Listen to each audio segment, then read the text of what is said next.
الحمدللہ والصلاۃ والسلام علی رسول اللہ وبعد۔ آج موبائل وغیرہ نے لوگوں کو نہایت ہی مشغول کر دیا ہے، جس کی وجہ سے بطور خاص لوگ سوتے سوتے بھی موبائل دیکھتے رہتے ہیں، اور عام طور سے لوگ لیٹ سے سوتے ہیں، جس کی وجہ سے سب سے بڑا نقصان یہ دیکھا جاتا ہے کہ لوگ فجر کی نماز سے غائب ہو جاتے ہیں۔ لوگوں کے لیے فجر کی نماز میں اٹھنا بڑا مشکل ہو جاتا ہے، حالانکہ فجر کی نماز کی بہت ہی اہمیت ہے۔ ایک مسلم ہونے کے ناطے ہماری یہ ہر حال میں ذمہ داری بنتی ہے کہ ساری نمازوں کے ساتھ ساتھ فجر کی نماز کی بھی بطور خاص پابندی کریں۔ یہ وہ وقت ہوتا ہے جس میں دن اور رات کے فرشتے اکٹھا ہوتے ہیں۔ یتعاقبون فیکم ملائکۃ باللیل و ملائکۃ بالنہار، ہمارے درمیان فرشتے ہوتے ہیں، دن اور رات کے فرشتے باری باری سے آتے ہیں۔ ڈیوٹی کب چینج ہوتی ہے؟ عصر کی نماز میں اور فجر کی نماز میں۔ فجر کی نماز میں دونوں فرشتے اکٹھے ہو جاتے ہیں، رات کے فرشتے ڈیوٹی ختم کر کے وہ واپس جانے والے ہوتے ہیں، اور دن والے فرشتے آ چکے ہوتے ہیں۔ اللہ رب العالمین ان سے سوال کرتے ہیں جب وہ جاتے ہیں کہ کیف ترکتم عبادی، میرے بندوں کو کس حال میں چھوڑ کر کے آئے ہو؟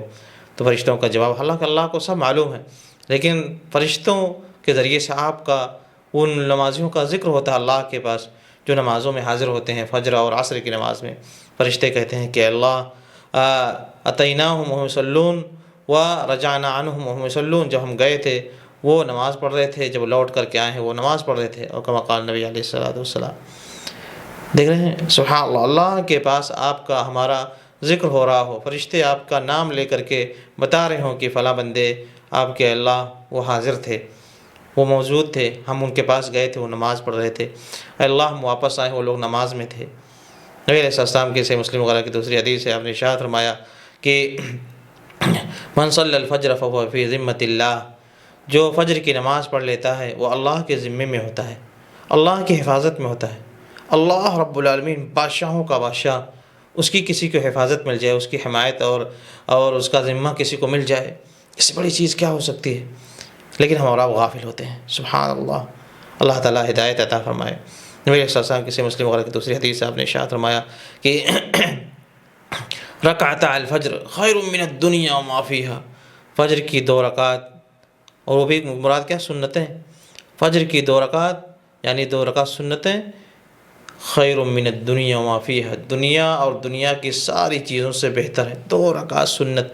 حالانکہ وہ 2 رکعت سنتیں کیسی ہیں؟ جیسے مسلم وغیرہ کی دوسری حدیث عائشہ رضی اللہ عنہا کہتی کہ نبی علیہ السلام فجر کی 2 رکعتیں جو سنتیں پڑھتے تھے بڑی شارٹ پڑھا کرتے تھے، بڑی ہلکی پڑھا کرتے تھے۔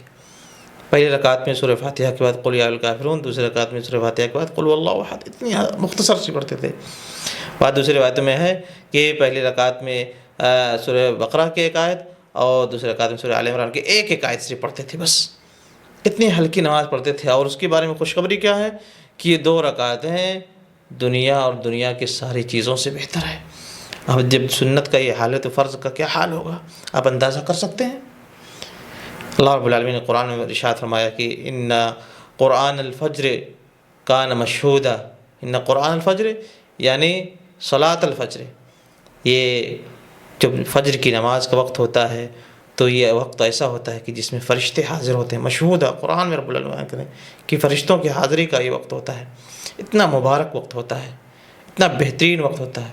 اور بطور خاص جب اذان ہوتی ہے تو رب العالمین کی طرف سے ایک اور حکم اس میں پلس ہے کہ اذان میں ایک اور لفظ بڑھا دو، لوگوں کو تنبیہ ہو جائے، کیا؟